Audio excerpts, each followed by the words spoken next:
Hi guys, for today's mini vlog, panibagong araw, panibagong ganap na naman ano nangyari sa buong maghapon. Just keep on watching!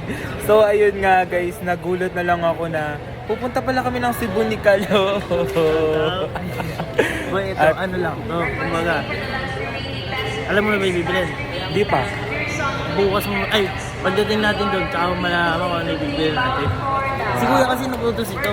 Ayaw mo ba? Gusto first time ko nga lang to. Buti nga, ikaw yung nandun eh. Yes. Kaya ano pang inaantay nyo? Let's go! Nung time nga na yan mga gar, tuwang-tawa nga ako dahil pupunta nga kami dito ng Cebu. Hanip kasing aya ni Kalo na yan, sa Cebu pala talaga. Akala ko naman mamamalengke o magmumul. Nga lang kami doon sa SM. Hindi man lang nakapaggamit, nakapambahay pa ako dito sa airport guys at kumain nga lang kami dito. At nakita ko nga lang dito yung adobo, kaya ayan nga guys, pinainit nga lang ni Kuya at kakain na nga tayo dito mga gar. Pork and chicken adobo nga pala yan, saka may isang egg nga pala tayo dito mga gar. Hindi pa man din nakakapagbiyahe, nagutom na agad ang mga person for today's video.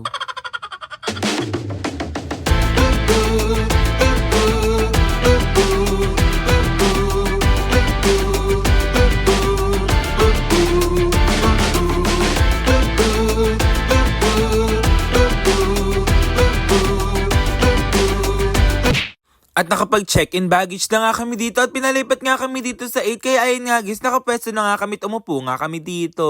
Kaya ayun nga, fast forward nga, tinawag na nga din dito yung Cebu at magpa-flight na nga daw guys. Kaya nakapila na nga kami dito para ipakita nga yung ticket namin. Hanip na yan mga gar, bigla na lang talaga kami nagka-flight dito. Nakapambahay pa talaga ako dyan guys, naka-short, nakapambahay. Buti nilang mga gar, sabi nga ni Kalo, magdala nga daw ako dito ng damit at nagtataka na nga ako dito mga gar kung saan nga kami pupunta. Loko, di nyo kaya, nakapambahay dyan sa airport. Hanip na yan, nakapambahay. Sas napakadumi pa rin chinelas ko dito for today's video. Kaya ayun nga, itong isasakin naming eroplano, Philippine Airlines nga pala yan. Kaya ayun nga guys, napakalaki naman kasi talaga. Sabi ko nga, pag nagpunta nga kami ng Cebu, sana nga guys, makakakain nga ako dun ng lechon. Kaya abangan nyo na nga lang talaga yung mga vlogs ko doon. At buti na lang mga gar, safe nga yung flight namin. Kaya ayun nga guys, fast forward na nga natin yan. Sumakay na nga kami dito sa eroplano. Kaya ayun nga, shoutout nga pala sa mga nakakakilala sa amin dito sa airport. Saka nga pala dito sa eroplano. At napakaduga nga niyan mga gar, si Kalo. Ako nga yung nasa bintana, bigla na lang siyang umupo dyan sa tabi ng bintana for tonight's video. Kaya ayun nga, naglakad-lakad na nga lang kami dito hanggang sa makapunta nga kami sa upuan namin. At shoutout nga pala kay Ate Elma, thank you nga pala, nasuot ko na nga din yung bag na regalo mo sa akin nung birthday ko. Kaya mga gar, abangan nyo na nga lang yung vlog ni Ate Elma na yun, naka-vlog nga lang pala yun, at abangan nyo na nga yun mga gar. Kaya ayun nga, nakaupo na nga kami dito ni Kalo, at ayun nga guys, sa tabi nga siya ng bintana dyan, at ready na nga tayo dito sa flight mga gar. Show me that you feel the same as I do. If you turn it around away, that's fine too. 'Cause I cherish every minute spent with you.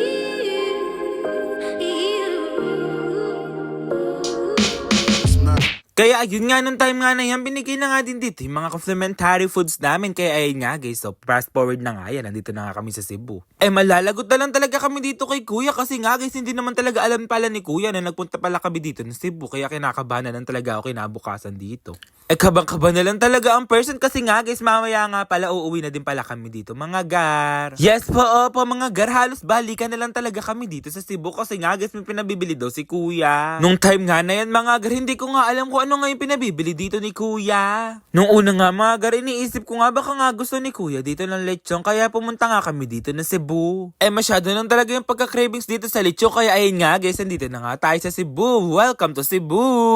Kaya kung nanonood ka nga ng vlogs ko, kung taga Cebu ka nga dito, shoutout ka sa inyo at comment down below nyo na nga dito guys kung taga Cebu nga din kayo. Kaya ayun nga, another experience, another memories na naman sa kaibigan ko na si Kalo at kasama ko nga din yan sa lahat ng mga gala. Kaya ayun nga, naglakad na nga kami dito sa airport, hindi nga namin talaga alam kung saan nga kami pupunta dito at matutulog. Kaya ayun nga, welcome to Cebu dito mga gar. At may part 2 nga pala to ng mga vlogs namin, yung mga ginawa nga namin dito sa Cebu. At sana nga nag-enjoy kayo. Yun lang guys, thank you for watching.